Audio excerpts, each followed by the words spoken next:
Đây là hai con workstation Z840. Một con dành cho game thủ và một con dành cho thiết kế đồ họa. Chúng tôi vừa mới về hàng 20 con. Và chúng tôi mang hai con tượng trưng ra chúng tôi review. Chúng tôi sẽ thử nghiên cứu về cái dòng workstation Z840 này như thế nào. Đây, mời anh nhân đẹp trai của chúng ta. Đây là mặt tiền của em đó. Đây là con workstation nhìn rất là hầm hố, rất là chuyên nghiệp. Nó giống như một cái tòa tháp của thế kỷ 22. Đây, cái logo Z840 đây. Đây là cái dòng Z840 cao nhất, cao cấp nhất của HP và lòng lớn nhất của HP. Cái dòng này thì hiện tại thì trên thị trường là chỉ có đặt hàng thôi, không có stock sẵn, nhưng mà máy chủ mạng stock về 20 con để bán dần. Đây, và nghiên cứu bán dần. Đây là cái logo của công ty chúng tôi, máy chủ mạng chuyên nghiệp về máy chủ. Chúng tôi chuyên về máy chủ và workstation. Thì cái phía trước này của cái con workstation này nó rất là lớn. Nó rất là lớn, từ xưa đến nay thì nó chưa thấy con workstation nào lớn hơn được cái con này. Thì chúng ta sẽ nhìn đây phía trước đây, nhìn ra phía trước đã, thì chúng ta sẽ thấy phía trước này gồm 4 cổng USB tốc độ cao 3.0 đây, màu xanh xanh nha, đó, và một cổng combo has cái micro, và một cổng là nghe, một cổng microphone, và đây là cái logo HP, và đây là cái biểu tượng của Intel Xeon, là cái dòng bộ CPU dành cho con workstation này. Và chúng ta sẽ nhìn phía sau. Phía sau thì cũng rất là hầm hố. Cái hệ thống nguồn của con workstation này rất là cao. Cái nguồn workstation này lên tới 1125W, có thể đáp ứng toàn bộ cái hệ thống hoạt động ổn định cho một cái hệ thống workstation này. Thì cái con workstation này phía sau nó gồm cái cổng con và hai cổng PS2, bàn phím chuột, cổng headphone và micro, hai cổng USB 2.0 và 4 cổng USB 3.0, hai port gigabit, Phía sau này gồm các khe mở rộng. Thì chúng tôi đang gắn một cái card của cái card GTX, cái Port GTX chuyên dành cho game thủ 980 Ti. Đây là cái card GTX 980 Ti, đây là cái hộp của GTX 980 Ti nha, chuyên dành cho game, Đây. Rồi chúng ta sẽ thử mở cái con workstation này xem bên phía trong nó như thế nào. Đây là cái con workstation, chúng ta mở rất là dễ, kéo ra và chúng ta mở ra thôi. Thì nhìn rất là hầm hố, rất là khủng. Cái con workstation này chuyên dành cho game thủ, trị giá khoảng 10.000 đô, tương đương với khoảng 201 đến 220 triệu. Thì một game thủ chuyên nghiệp thì đầu tư có khoảng 200 triệu là rất là bình thường. Để chúng ta sẽ mở cái, chúng tôi đặt cái con này về dành cho một game thủ ở Việt Nam. Đây, chúng ta sẽ mở cái con workstation này ra. Thì chúng ta nhìn vô cái này rất là hầm hố. Chúng ta thấy có hai cái fan rất là khủng, và đây gồm như rất là nhiều fan. Thì chúng ta phải biết là cái con workstation này nó ổn định đến cái mức nào, cực kỳ ổn định. Có khách hàng hỏi tôi là con workstation này xài bao lâu thì hư.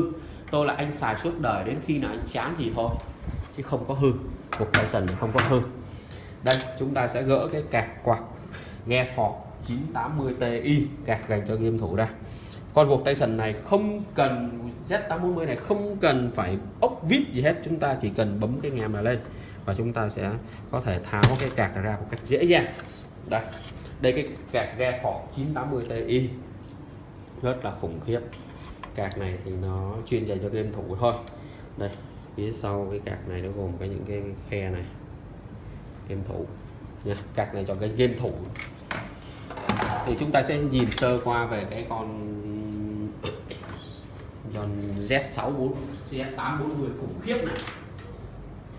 Thì phía trong con Z840 này sẽ sử dụng cái chipset C612, nên có thể hỗ trợ tối đa 2 CPU từ 2 CPU 2600V3 và 2600V4.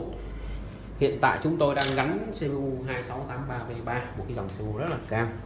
Thì đây chúng ta sẽ sơ qua về cái hệ thống này đã.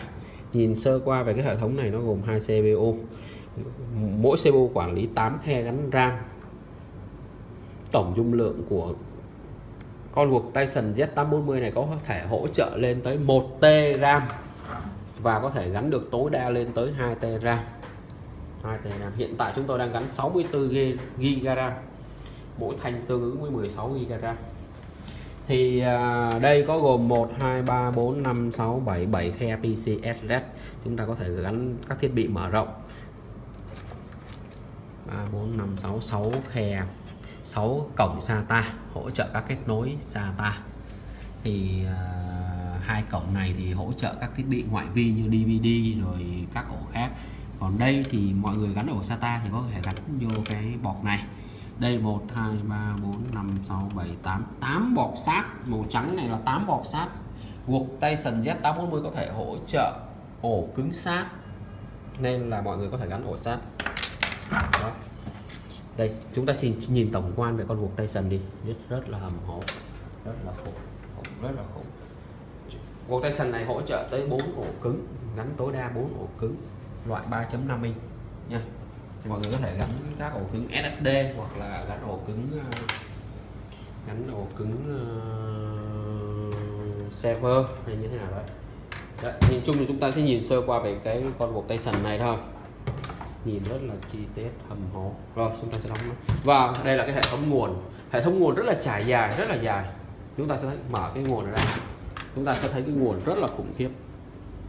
Một cái nguồn mà chúng tôi chưa thấy một con guộc Tyson nào có một cái hệ thống nguồn cao như vậy. Nguồn lên tới 1125W, nguồn của Delta OM, nguồn rút nóng. Rồi khi mà chúng ta rút nguồn ra, chúng ta có thể thấy một cái loa rất là nhỏ. Thì hiện tại thì con guộc Tyson Z840 này nó có thể hỗ trợ nghe nhạc ở mức độ vừa phải. Nhưng mà để chuyên nghiệp thì chúng ta có thể mua cái loa Bose hoặc là Ringtip. Rồi, xem như là chúng ta sẽ xem qua về con guộc Tyson Z840 này rồi. Rồi lần sau chúng ta sẽ nghiên cứu một cái dòng dành cho thiết kế đồ họa và kiến trúc xây dựng. Đây là còn hôm nay chúng ta sẽ nghiên cứu về cái dòng guộc Tyson Z840 dành cho game thủ. Đó. Xin chào các bạn, hẹn gặp lại các bạn kỳ sau.